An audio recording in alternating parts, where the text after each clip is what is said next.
goes live, it's just going to be you sat there. Yeah, I'm telling you now. So, just smile. Nobody can stop us, right? Yeah. You can pretend like we're having an interesting conversation. We're just gonna each one count. I'm gonna say 1, 2, 3.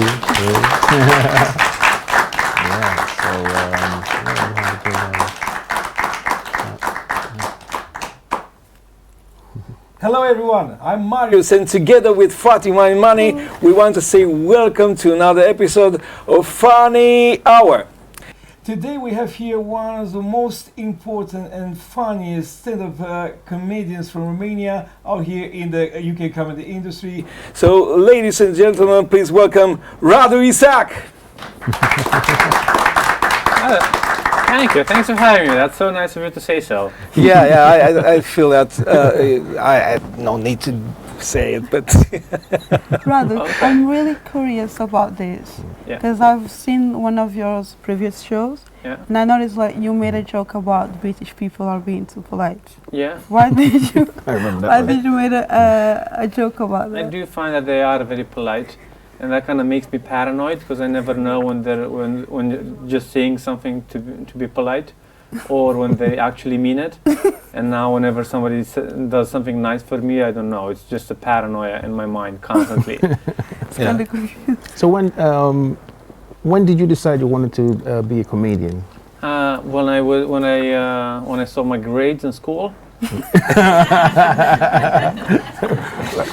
When did it? The transition from coming up and being a professional, like when? How did that start? So in Romania, I started during college. So when you're in college, you can sort of do a job and not get paid.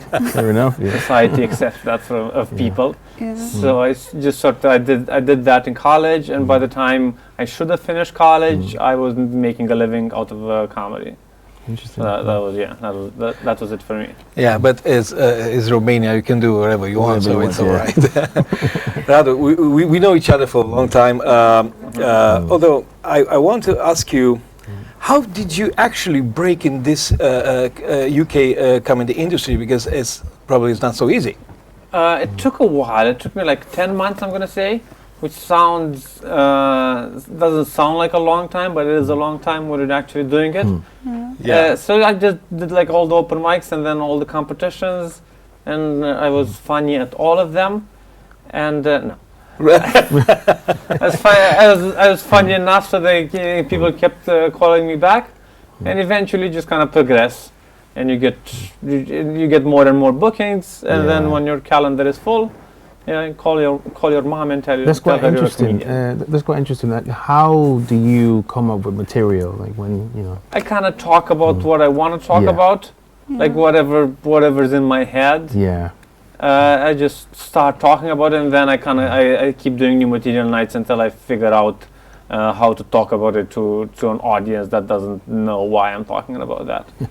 But if it's in my head, it's good enough for me. Rather about that thing, whatever is in my head. Yeah. Let's talk about your limit. There is any limits when you make the jokes? Like any lines you wouldn't cross? Yeah. I don't think so. Like I would like people to enjoy themselves, but no, as long as I don't really believe in the no line crossing. Like all the lines in the sand in comedy. So you don't have like any fears to offend anyone in the crowd? Sorry, if you fear that like if you're gonna offend someone else in the crowd? I worry about that, and if I do offend somebody, I kind of try and listen to that person and kind of include their opinion in my joke if I agree with them or not. Right. But I can't really always worry about each person, because I do a lot of shows. And one person isn't really that important. One thing that I realized is like most of the comedians, even Portuguese or English or Romanians, you always mention your home country, like comparing to your like actual place where you're living. Yeah. So is that a strategy to do jokes comparing? I think that's sort of you just telling the audience the point of view from which you're speaking. And that I think the country is a big enough influence that people just kind of go, okay, Like you can be from like I'm tall. You can be like anything that's very important in your life. Yeah. But countries tend to be the culture you grew up in tends to be sort of important, and then the audience already has an idea about Romania. So you kind of start. You have a common starting point, and then you take them. Yeah. So you mentioned all these countries, and I was having a look at your schedules and stuff like. I see you've been to so many different places in Europe and Los Angeles and stuff. Like, how was this experience for you? It was all of them were fine. I always wanted to travel, so this way I kind of got like a paid trip there. It's I like Europe a lot these days. It feels like it is very multicultural and very dense as a continent. When I grew up with like American movies, and I thought like America was the holy grail of whatever. But it's like Europe. You can drive to another capital city. I think you can drive to like 4 capital cities in half a day. So Europe is. I like it. Radu, where do you see yourself in? Just watch it. 5 years. Okay. 10 years. And 70 years. Wow. Okay. So 70 years, I'll start with that. Definitely dead. But beautiful. Beautiful, absolutely. I'll get the best guy to taxidermy me. So I'll look amazing. And 10 years time, I'll be like 43. I'm kind of hoping that my life isn't going to change as much. I don't know. I think I don't really. I kind of, since I started comedy in college, my life hasn't changed that much, and because college is good, everybody enjoys college. You never see unhappy college people. You only see like unhappy 30-year-olds with their jobs and their families and stuff. So I just want to prolong the happy college years as long as I can. So hopefully 10 years from now, exactly the same. That's great. Has anything embarrassing has ever happened on stage? Oh yeah, absolutely. You want to tell us? I could. I pooped myself like twice on stage, but I've done like literally. Oh yeah. Whoa, wow, but I've done like you have to understand. I've done like I'm going to say like 7,000 shows. That is going to happen.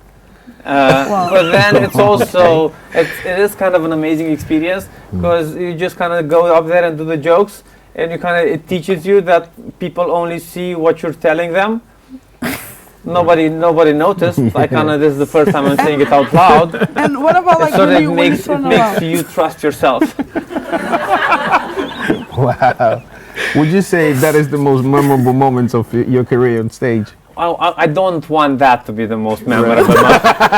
I've been like on the BBC once, and I did stand up there. I kind of like I put that on top of me pooping myself. Pooping myself was equally good.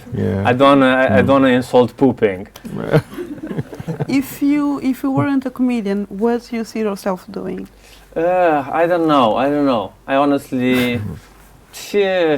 Maybe I like all the scuba diving people, or like I like the window washers. You know, the ones that just go. There's a great connection between those two. Yeah, it's with water and the ones that wash the windows of skyscrapers. So any sort of like outdoorsy, don't have to fill out a tax report type job. Don't have to do a lot of paperwork type job. Yeah. Radu, now we're gonna play a little game. Okay. So each one of us gonna tell you one word, and you have to describe it in 3 words. Is that okay? Can I start? Yeah, please. London. Big, expensive, and fine. Fine. You wanna go? Go. Yep. I say Kevin Hart. Kevin Hart. Yeah. Comedian. I should watch more comedy. Fine as well, I guess. Fair enough. And now, rather the breaking point. Yeah. Brexit. Ooh. Is that the first one? I need to change my answer to where I see myself in 5 years. I just remember now. You see, connection, scuba diving. Brexit, I would say Romania, UK, and global warming is going to fix it all. Well, guys, unfortunately, we have to end this here. Thank you so much for coming. Thanks for having Ladies me. and gentlemen, this is Radu Isac. On the 9th of February, he will be performing Good Excuses for Sociopaths at the Leicester Comedy Festival. Make sure you turn up for a good laugh. Thank you so much for being connected with us. See you next time or in another funny show. Yeah, whatever. Yeah. Thank you guys, everyone. Thank you. Bye. Thank you. That was good. That was good.